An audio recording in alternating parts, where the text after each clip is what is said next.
Hello, my correct people. Another secret don't burst again. No, and they see now the gist now carry come for una. Say make una come lis ten to. Every day now we take dey hear different one. My people. And wow, I beg make you follow me, share, love, and leave your comment according to wetin you watch. God bless you.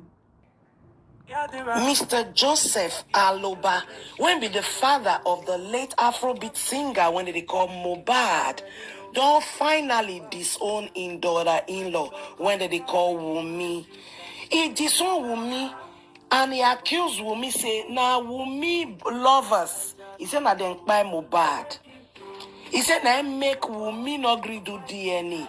She dey do am to hide her secrets. She know how made the world know, say true, she gets lovers apart from her husband, Mohbad." No be small thing, no. This matter happened following the autopsy results from pathologists, where they for conclude, say, they don't know wetin kpai Mohbad. They not fit see wetin kpai Mohbad, they don't know. They say because the body already decomposed before they do the autopsy. So they not fit really see wetin kpai Mohbad. My people not be smarting. Papa Mohbad come and come talk this matter for one recent interview. In talk say, Wumi true. People there when they doke Wumi. People there when they knock Wumi. People there when they bench Wumi. He say, now that thing, that the kind of affairs when Wumi they get for back, now it lead to in Pekin ROIP. That's Mohbad ROIP. He said, now Wumi lovers. Now then buy Mohbad. My people not be smarting. Mohbad papa still talk say Wumi and the others when declare the ROIP of Mohbad, he said till today they not fit explain the blood when in see for Mohbad house. And they not fit still talk wetin make them shave Mohbad hair. Now what? Person just by they just shaving hair. Me I don't understand that part too. Anyway, my people, according to Ram, I could just read and give una the way Papa Mohbad actually talk the matter. Una no say if they talk like Yoruba, they speak. So the way they translate them, I go read and give una. He talks say, Mohbad's wife is blaming me for the autopsy result, but she couldn't explain the blood I saw in Mohbad's house. She couldn't even say this is what killed her husband. Someone that had the doctor's report but did not release it for Mohbad's body to be deposited in the mortuary. When Mohbad complained to me that they were beating and bullying him, I told him to come so we could go and tell Oba of Ikorodu. The day they came, she did not let my son obey me. We couldn't see the Oba because his fans were too much. She manipulated my son's life to the extent that he doesn't listen to me. She opened doors to my son's enemies. If she does DNA, everything will be exposed. She brought pregnancy home from outside. They also said the CCTV camera in the house was destroyed. What about the blood I saw in the house? There was no explanation.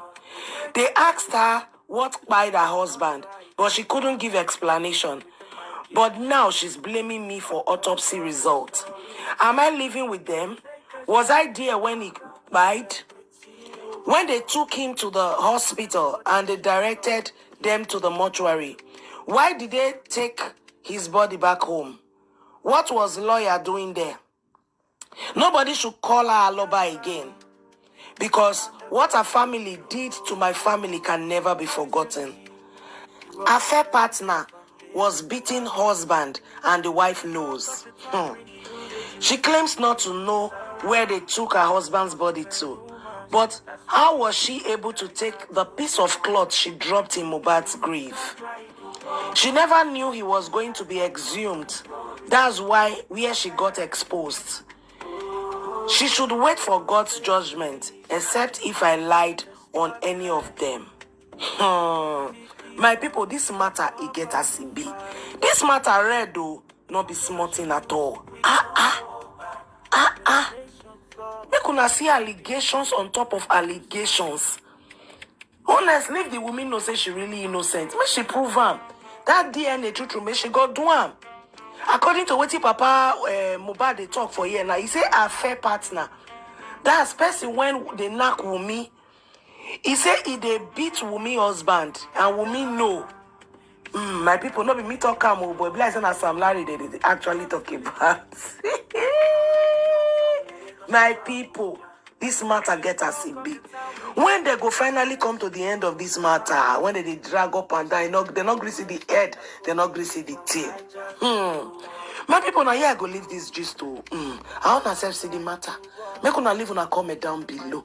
And if una know so I ever follow this page, what are you waiting for? Kindly press the follow button. I go see you now.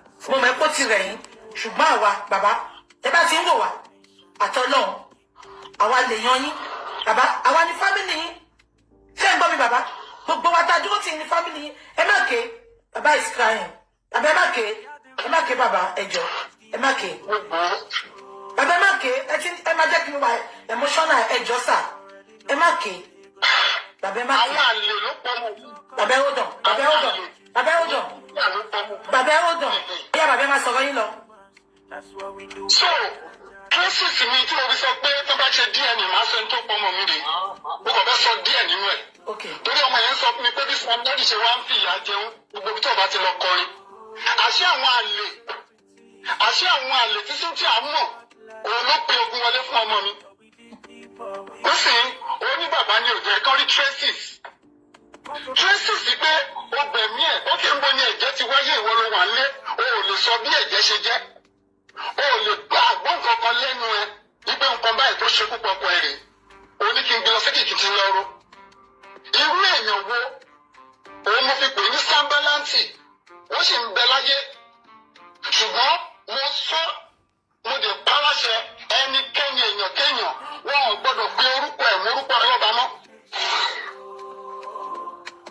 Wọn ò gbọ́dọ̀ pé wọ́n pè é ní Mrs. Alọ́ba ó ti dèrò látẹ̀rù. Torí ọ̀rọ̀ tó sọ pé èmi ni ò jẹ́ kọ́ rí traces ẹgbọ́n ẹni tó ní doctor report dání tí yóò fi sílẹ̀ láti gbé òkú sí mọ́ṣúárì. Tí wọ́n ti mọ tí wọ́n fẹ́ ṣe tí wọ́n ti ṣètò tí wọ́n lọ ju aṣọ síbi òkú. Aṣọ tó ní kó fi bóra ètò tẹ́ ìṣe fúngbà tó wà láyé ńgbà tó kú ló ní kó lọ fi aṣọ bóra nínú òkú tó ń ju àdó síbi tó mọ́ sùn sí. Ọjọ́ àdó síbẹ̀. Ọlọ́run púpọ̀ fún àdí wọn ló mú kí ìmọ̀ wọn kó má jọ wọ́n fi lọ ẹ̀zúùn ọmọ yẹn ní ìgbà pẹ́ ti ẹ̀zúùn ọmọ yẹn ní àṣírí wọn ti bẹ̀ sí tú. Tí wọ́n bá pinnu láti ṣe àtúnṣe ọ̀hún ṣe tán láti gbà wọ́n ṣùgbọ́n torí pé wọ́n dúró àyà wọn yìbì láti tẹ̀síwájú nínú ìwádìí wọ́n sì gbọ́n fẹ́fẹ́.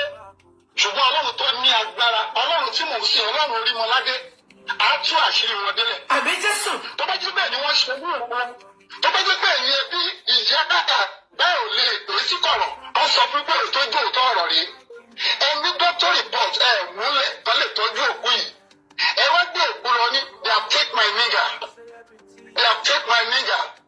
Ọkọ tó bímọ fún ló pè ní nigger. Àṣà àwọn àlè ló na ọkọ kiri. Pánsá òfurá pánsá jáná. Àjà òfurá àjà jì sí kòtò. Ọmọ yìí òfurá bí àwọn àlè ló ń nà òun. Èèyàn ló dẹ̀ burú jù wọ́n ní tí obìnrin bá ti ń ṣàgbèrè bí òpọkọ yóò para ẹ̀. Ó wá pa ọmọ mi báyìí. Nínú ìwàsí àti ìṣesí ẹ̀. Traces tẹ̀mí rí ní gbogbo tí ọmọ yìí sọ fún mi. Ó ní dádì wọ́n máa ń nà òun kiri. Mo wá gbèdè yẹn fún ìjọ ẹ̀mí pé téèyàn ò bá nílé tí ò tún níta mo ní kò ṣe ohun tó dáa. Ó ní kí ni tiwọn ẹ̀ bàbá náà. O ò níta ó yẹ kó o nílé. Padà sí Ìkòròdú tí wọ́n ń kì ẹ́ mọ́. Ká gbéra ká lọ rí ọba tó wà ní Ìkòròdú. Ṣé bọ́ọ̀lù ló wà ní Lẹ́kì? Jẹ́ ká lọ́ba Ìkòròdú báyìí kó lè pọ̀ ba Lẹ́kì. Ìjọ fi yẹ pé wá ọmọ yóò tún jẹ́ kí ọmọ mi gbọ́rọ̀ sí mi lẹ́nu. Wọ́n wá pẹ́ ráìsì mi. Èrò tó ya délé mi. Ó lé ní mílíọ̀nù. Bọ́ọ̀lù àti fẹ́ lọ rí ọba kò ṣeé ṣe. Ṣùgbọ́n wọ́n bó ṣe manipulate ayé ọmọ yìí tí òjò gbọ́rọ̀ sí mi lẹ́nu ó di etí ẹ̀. Ó mú kí àlè máa wọlé òun ló ṣílẹ̀kùn fún ọ̀tá láti pa mí lọ́mọ. Tó bá ṣe DNA gbogbo àṣírí ìmọ̀ tú. Àwọn sọ̀rọ̀ pa DNA wọ́n ní kì í ṣe ọtí wọ́n rán àwọn kan nìyẹn bí kò ṣe pé is the one of the motive tó pa ọmọ yìí. Àlè ń wọlé ní àkókò tó wù.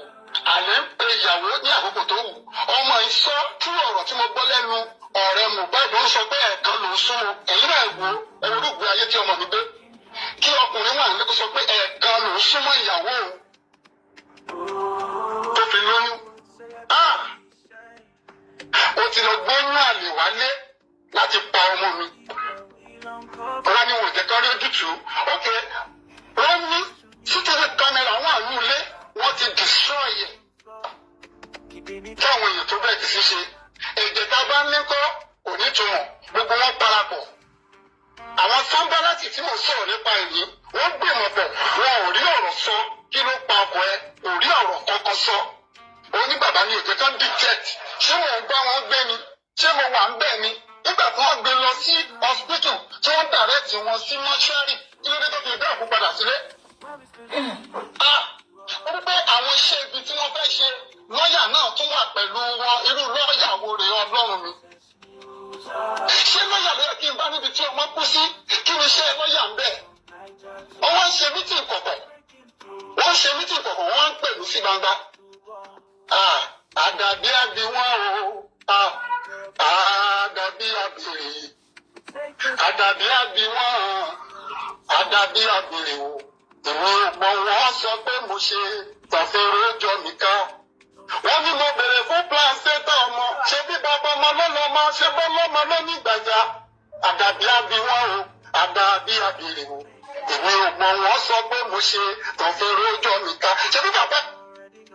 Lagos to Abuja, where the talk of the country, Yọjú táni ya wèrè lẹ́kọ̀ọ́. Ṣébí mo yẹjú pọ̀ mọ̀ mi rèé? Kí bàbá ìyọjú kó sọ pé ọmọ òun ni Cynthia dàrúdàpọ̀. Kọ́ má pè é ní orúkọ alọ́bàmú. Bí o fẹ́ sọ̀rọ̀ púpọ̀, torí ohun tí ẹbí wọn ṣe sínú ẹbí mi, ohun tí mi ò lè gbàgbé láyé mi. Àlè wọlé, ó pa mí lọ́mọ.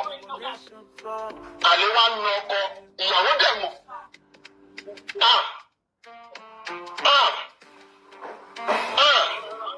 Ọmọ wọ́n tẹ ọkà mi nínú ìmọ́lẹ̀ o. Mo ṣetán láti gègé o. Torí wípé níbi tí ọ̀rọ̀ dé yìí láti sọ pé ṣé mi mo pe ambulance. Ó lóun ò mọ ibi tí wọ́n gbé ọkọ̀ ń lọ, ẹgbẹ́ arúmọjẹ, wọ́n mọ ibi tí wọ́n gbé ọkọ̀ ẹ lọ. Wọ́n báwo ló ṣe wá mọ̀ yìí pé òun amú aṣọ òkú dání. Àbí? Ó fẹ́ fi sí òkú. Ìran yín náà ló ń pò fún pópó. Ókè, nígbà tó lọ ju aṣọ, ó mọ̀ yìí kó máa padà ìzúùmù ẹ̀ ibi tá àṣírí ẹ̀ ti tú nìyẹn. Tó máa wọ́n tí Ọlọ́run yóò ṣe. Ọlọ́run wà lójúṣe o. Ọlọ́run orí mọ́ládé ń wò ní o. Àbí tí bá purọ́ mọ́ ẹnikẹ́ni nínú wọn. Ṣùgbọ́n tracy sí mo rí àwọn àlè Cynthia ló pa ọkọ o. Láì tí ì ṣe DNA tó pín sáfún tracy sì ti wà.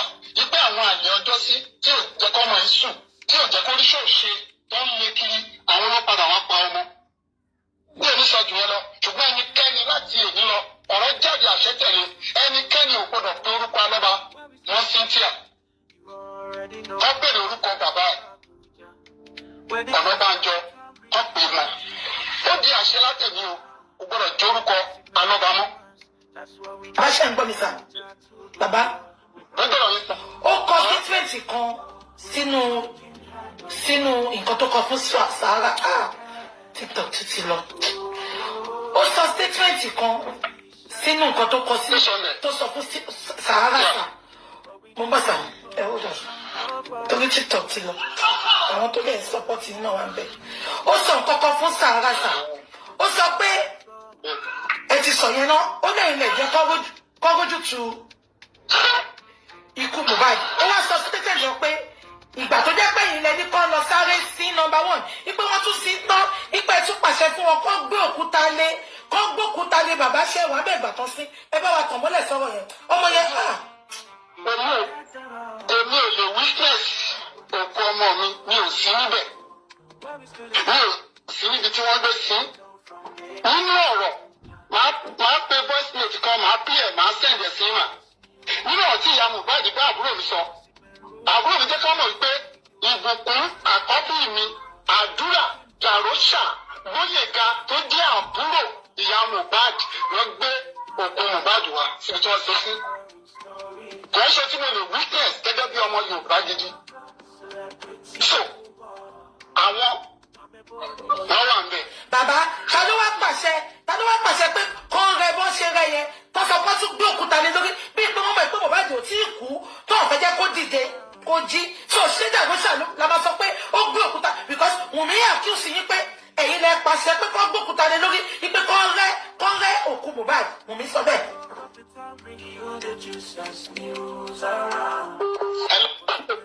gbogbo ẹ̀ rárá tó bá dàbí tó ti rí àwòrán.